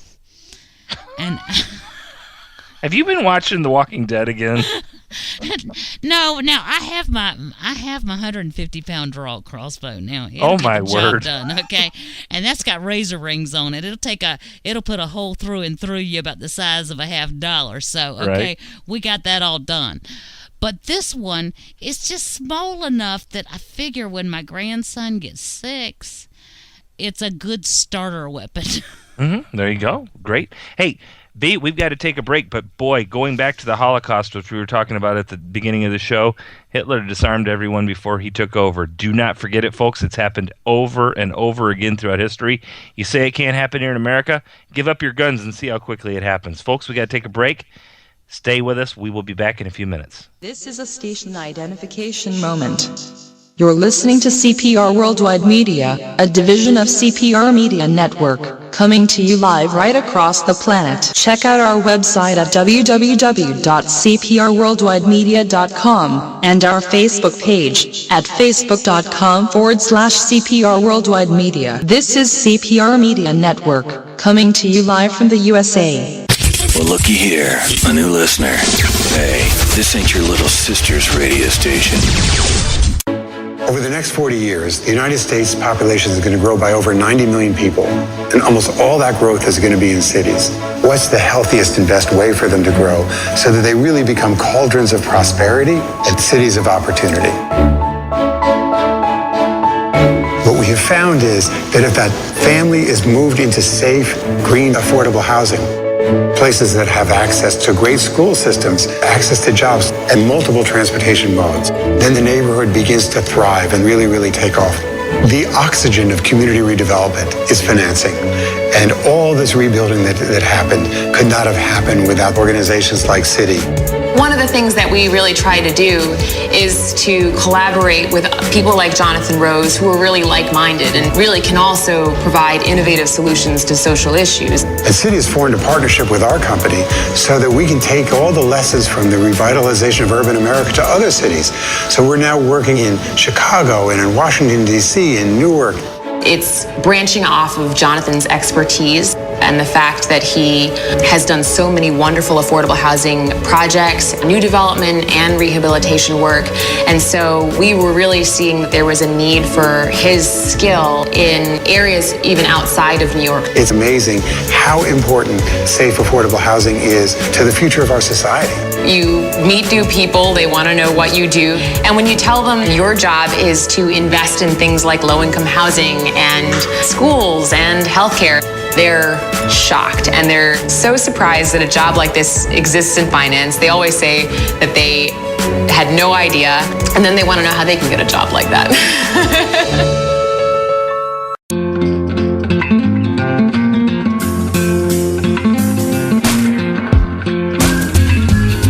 It's not about how many miles you can get out of the C-Max Hybrid. It's about how much life you can fit into it. The Ford C-Max Hybrid, with an EPA estimated range of 540 miles on a tank of gas, and all the room you need to enjoy the trip. Go stretch out. Go further.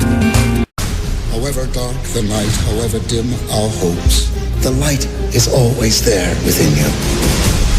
His family gave him hope. You fight harder than those other guys, and you win. His spirit gave him strength. We're gonna die out here. We're not dying! And in his darkest hour, Who is the Olympic athlete?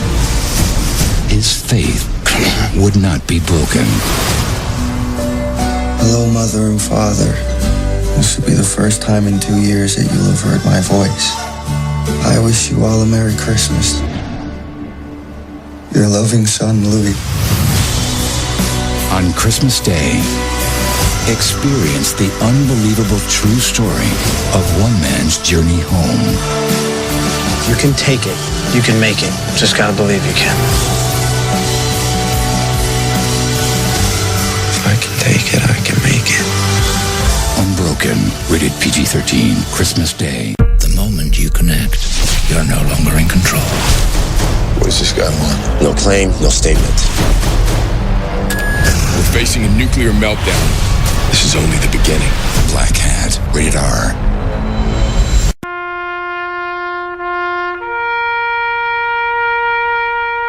Read something recently worth thinking about. It's the soldier, not the campus organizer, who's given us freedom to demonstrate. It's the soldier, not the reporter, who's given us freedom of the press. It's the soldier, not the poet, who's given us freedom of speech. It's the soldier who serves under the flag, who defends the protesters' right to burn the flag. Isn't it time now to demonstrate that we support our troops? Were it not for the brave, there'd be no land of the free. Fred Thompson's message was brought to you by citizensunited.org. Welcome back, everybody. It's WTF, and I am V, right? And I am your humble co-host, Jose Estevez. Folks, welcome back to the Whiskey Tango Foxtrot radio show. As always, Monday through Thursday, 7 to 9 p.m. Eastern, we are coming to you live.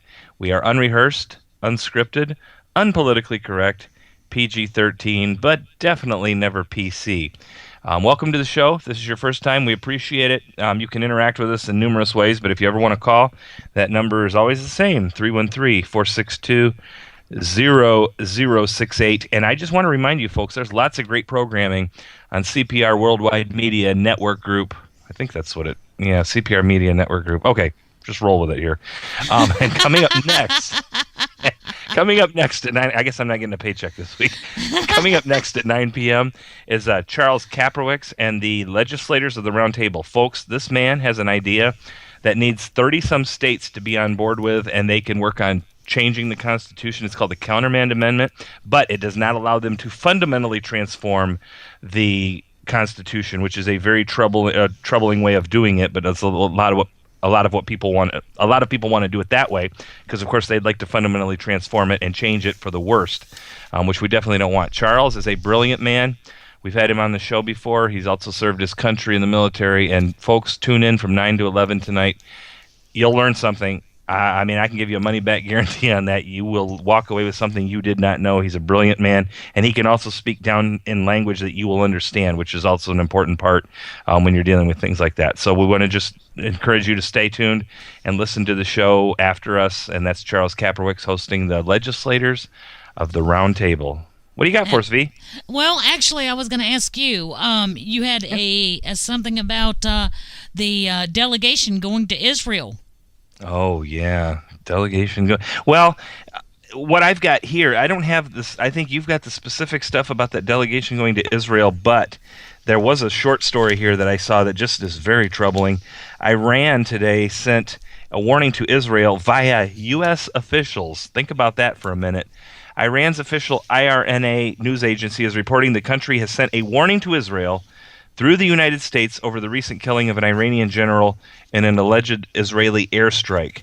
The Tuesday report quotes Deputy Foreign Minister Hossein Amiro, I don't even know how you say it, whatever, as saying, "We told the Americans that the leaders of the Zionist regime should await the consequences of their act." He added, "The Zionist regime has crossed our red lines." Iranian General Mohammed Ali al-Dadi was killed along with 6 Lebanese Hezbollah fighters in a January 18 airstrike in the Syrian-controlled part of the disputed Golan Heights. Both Iran and Hezbollah blamed Israel for the strike, of course. The Israeli government refused to comment. Amiro, whatever that guy's name is, says Iran delivered the message to U.S. officials via diplomatic channels, and then they delivered it to Israel. So we've got American people, allegedly U.S. officials, kind of delivering stealth threats to Israel from Iran. But it doesn't surprise me because we've talked about this Iran thing in the last couple weeks on the show, and it is very, very troubling, our involvement with Iran at this point. And, of course, we know that Iran wants nothing better than to wipe Israel off the face of the earth. Well, this is, the fact of the matter is, this is where they have climbed further and further in bed. Our nation has with Iran, with Islamic extremists. Islamofascists. Well, exactly. A big thing to come out, since the Saudi king died was that he did not like Obama. He didn't like Obama because he saw coming what did occur. Obama stuck his nose in Egypt. What happened to Egypt? Egypt fell. Obama stuck his nose in Yemen. Remember last year? Oh, Yemen's stable and everything else. Guess what happened? As of today, Yemen is in complete turmoil and has fallen. Terrorist state. And the Saudis do not want all this conflict because it strengthens Iran, and people aren't aware that there's politics going on between the two of those countries that are very contentious. And that's why he didn't like Obama, because he knew what Obama was doing. to add insult to injury, the regime has decided to send a delegate team of community organizers that assisted him in gaining his election to Israel in an attempt to oust Benjamin Netanyahu. Now think about that for a minute, guys. This is a foreign country sending people into your country to sway the political system, to sway the vote. How fast do you think that Bibi should throw all of them out of his country on their cans? This is absolutely mind-boggling. I love using that word, but it's despicable as well that we think, not we, that the regime thinks that they have the power and the moral authority to do something like that. I mean, I don't know that this has ever happened before. They think they do because the Muslims control so much of the United Nations, and they think that that's where they're going to get their backing from. Right. But I'm going to tell you, it doesn't matter to Bibi. Bibi will throw them out on their cans. If he has a brain in his head, that's what he'll do. I would eject them from my country immediately. Right. And this is not a weak, slithering, despicable, deceitful, taquilla acting and initiating individual. Bibi does not roll like that. This is a man who has stood on honor and strength and religion and served his military and served it well. If only we could have a leader like that right now. Talk about a dream. Really, the closest thing we've got really is John Kerry. Seriously? Oh, I need a Band-Aid. I got to go home.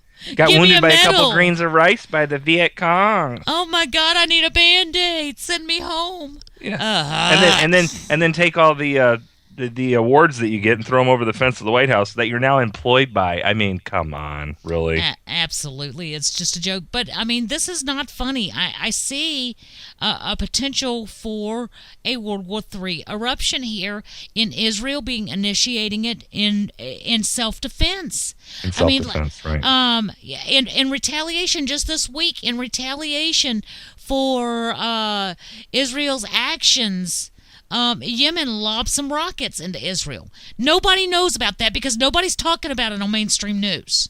They're not talking about that. But God knows we've got to know about what's going on in New York with the snowfall that nobody in the Northeast has ever experienced before. Right. Yeah. This is the... I don't know what a good word for it is, that they would have the pure unmitigated gall to do that to Israel, who is supposed to be our staunchest ally over in the Middle East. And now we are taking the side of every one of their enemies. And believe me, folks, look it up on a map. Pull up your Google Maps. Do whatever you got to do. Look up the little sliver of country, of land that is Israel, and look at all the countries surrounding them and tell me what you see. It's amazing to see. It's like a white guy in the hood. I'm telling you what. I had to do it. And these are like I said, Iran has said they want to wipe Israel off the face of the earth. This is one of their goals. Or we could say a black guy in Beverly Hills. Oh boy. I'm just saying. You can say whatever you want, Fee. That's Jose's way of saying I ain't being part of this. I'll let you take responsibility for yourself. Whatever, we all know what I'm talking about. If you take a white piece of paper and you put a black dot on it, you see the black dot. Right. It might be little, but you still see that bad boy. And that is what it's like in Israel. Honestly, it's just, they are a speck on the map. It is a tiny sliver. And when you stop and look at it, look where Gaza is. They lose a third of their country to the Palestinians.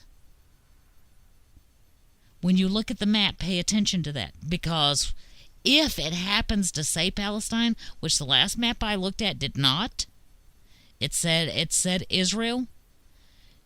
You look at where Gaza's at, everything beyond that point to the tip is now Palestine, according to the UN and the regime. Right. Mm-hmm. Now, and let's clarify. I want to clarify because I've clarified this before. There's no such thing as Palestinian. They're Jordanians. Ticks me off so bad. There is no such thing as Palestinians. Had they not left Jordan and infiltrated and took over that area of land in Israel, there is no such thing as Palestine. They are disenfranchised Jordanians.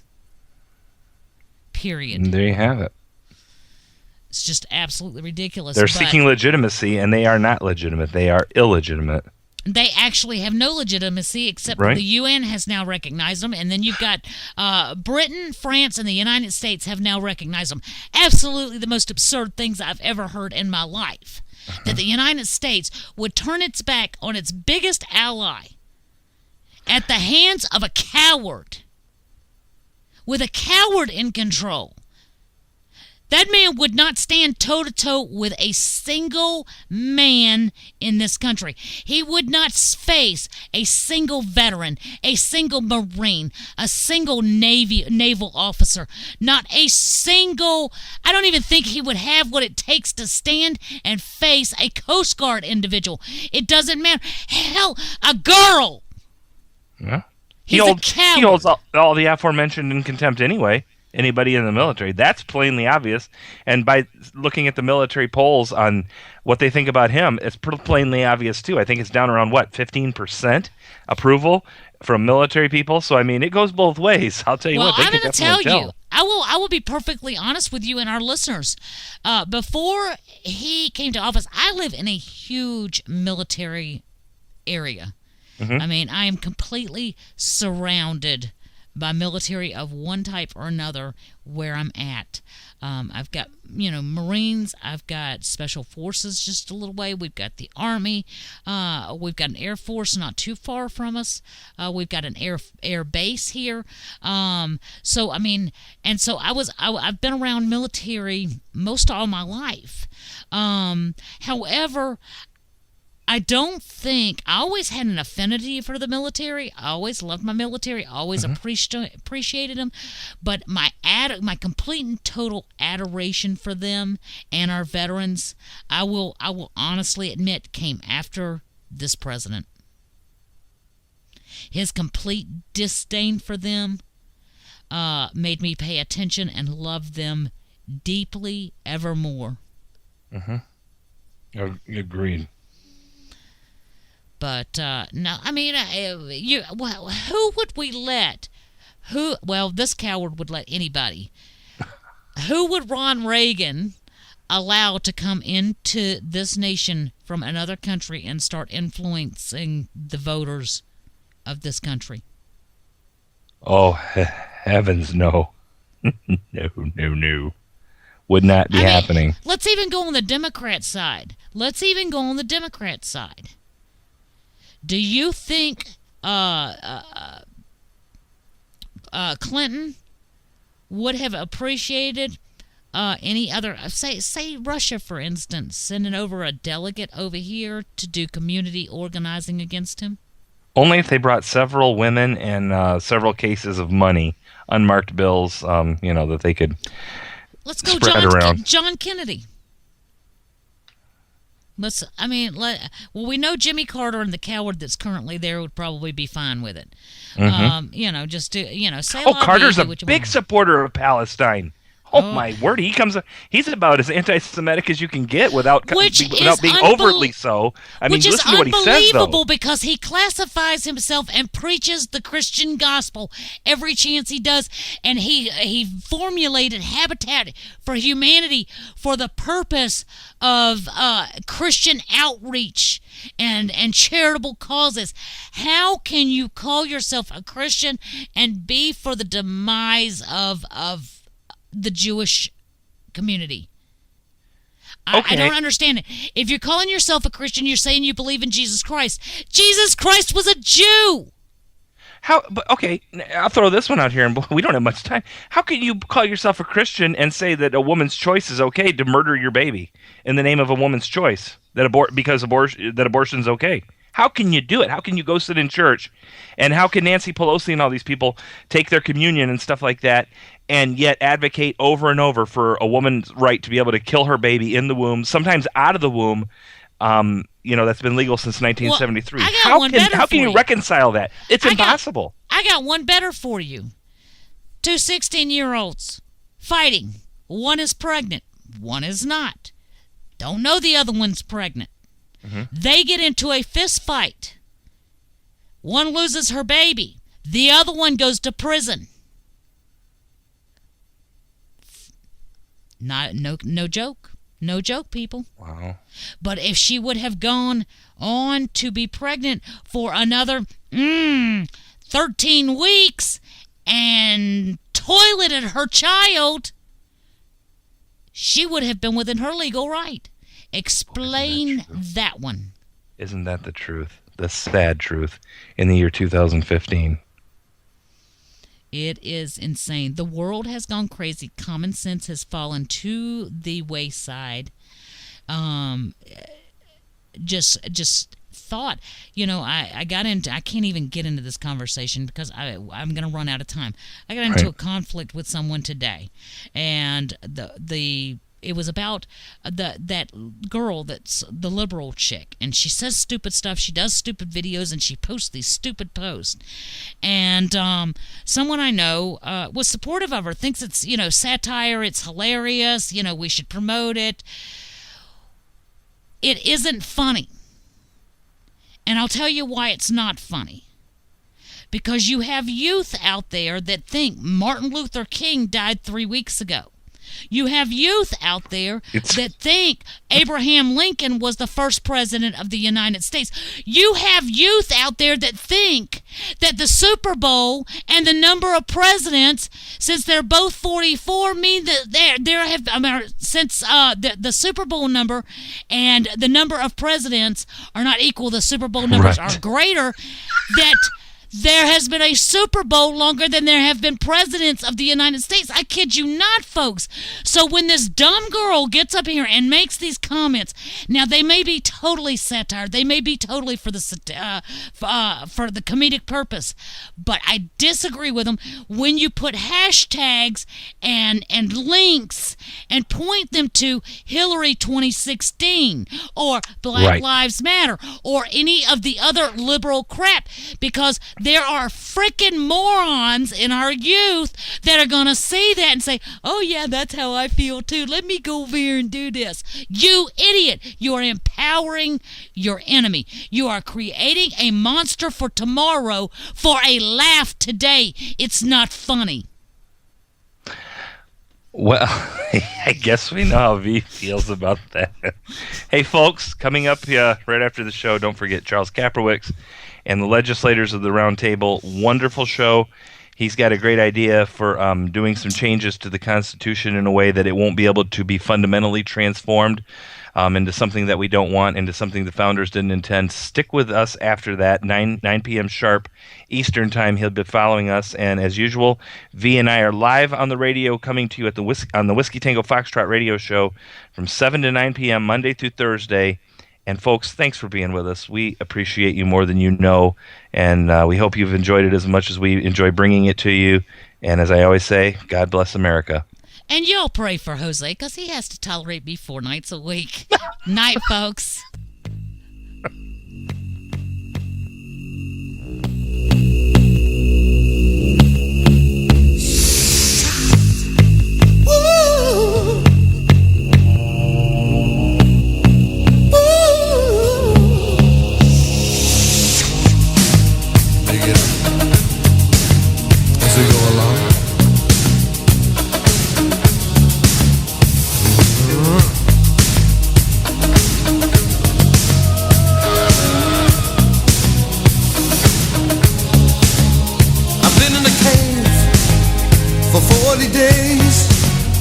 Only a spark to light my way. I wanna give out, I wanna give in. This is our crime, this is our sin. But I still believe, I still believe. Through the pain and through the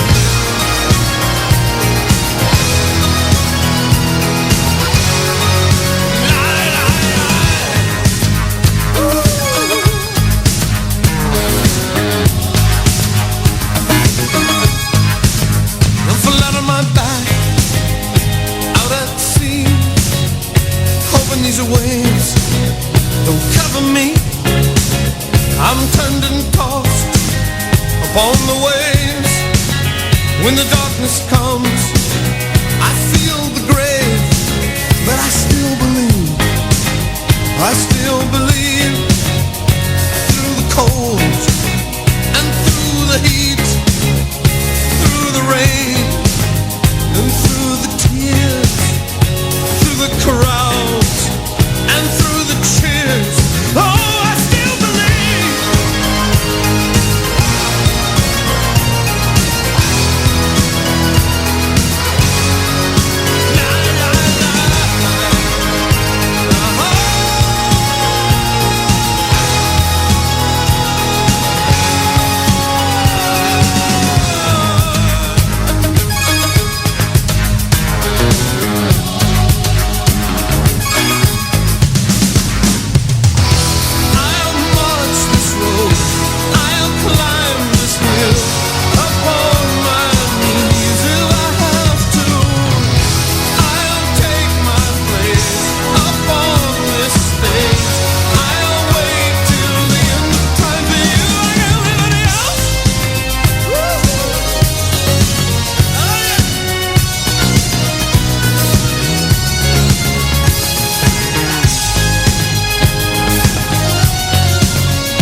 I still believe